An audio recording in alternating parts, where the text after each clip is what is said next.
Art is something that we all enjoy. In some cases, art leaves an audience wondering just what was on the artist's mind when they created their masterpiece. Today, we will look at weird art that has kept people wondering through the years. Edward Munch made a strange painting that has confused museum paintings for some time now.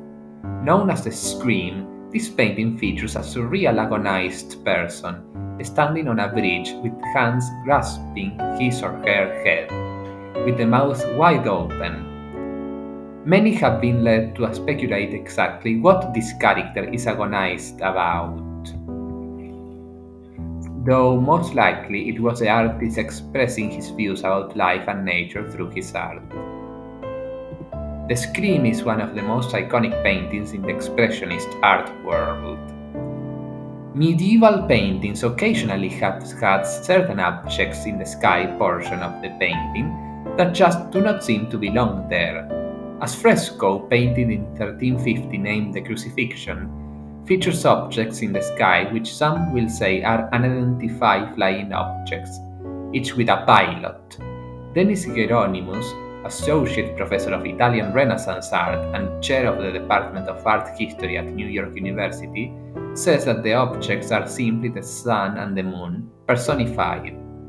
Has anyone ever conceived of what it would look like if God threw eggs down to us? Dutch artist Henk Hefstra did just that, with 8 10-foot eggs on a street in Leeuwarden in the Netherlands. The quirky installation shows 8 eggs in an area of the city. The display naturally is best viewed from the air or a skyscraper. The display is called the Art Accident. One bizarre and ghoulish artist takes art to the extreme. His name is Gunther von Hagens.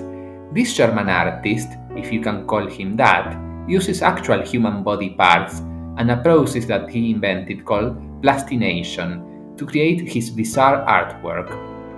He takes bodies and preserves the tissues by removing water and fat to be replaced by certain plastics, yielding specimens that can be touched, do not smell or decay, and even retain most properties of the original sample.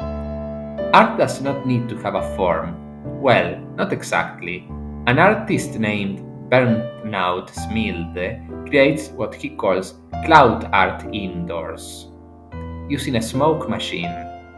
It might seem easy doing this, but there is much more to it than just making a puff of smoke. Good art creates a mood. One thing is for certain. This artist will never stop running out of inspiration, with every cloud being different. Some photographers will do the same with objects out of doors and natural clouds joined together.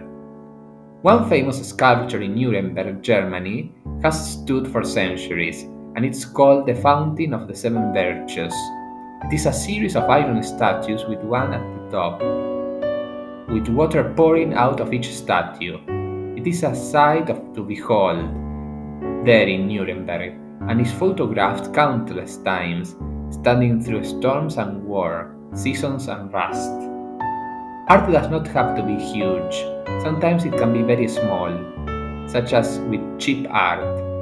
The computer era has led to the creation of this peculiar form of art, where computer chips are used as a canvas by artists seeking an unconventional means of expressing themselves. These expressions of art have been found on chips that were inside working computers. Apparently, some people just like the thrill of doing the artwork, knowing that it's unlikely anyone will ever see it. It could be inside your computer. This definitely is not standard wall art. Art is in the eye of the beholder, just as they say beauty is. A teenager has been pranking visitors to the San Francisco Museum of Modern Art by leaving behind ordinary objects such as a baseball cap and a pair of glasses, fooling visitors to the museum into believing that this is art done by a master. It all depends on your perspective sometimes.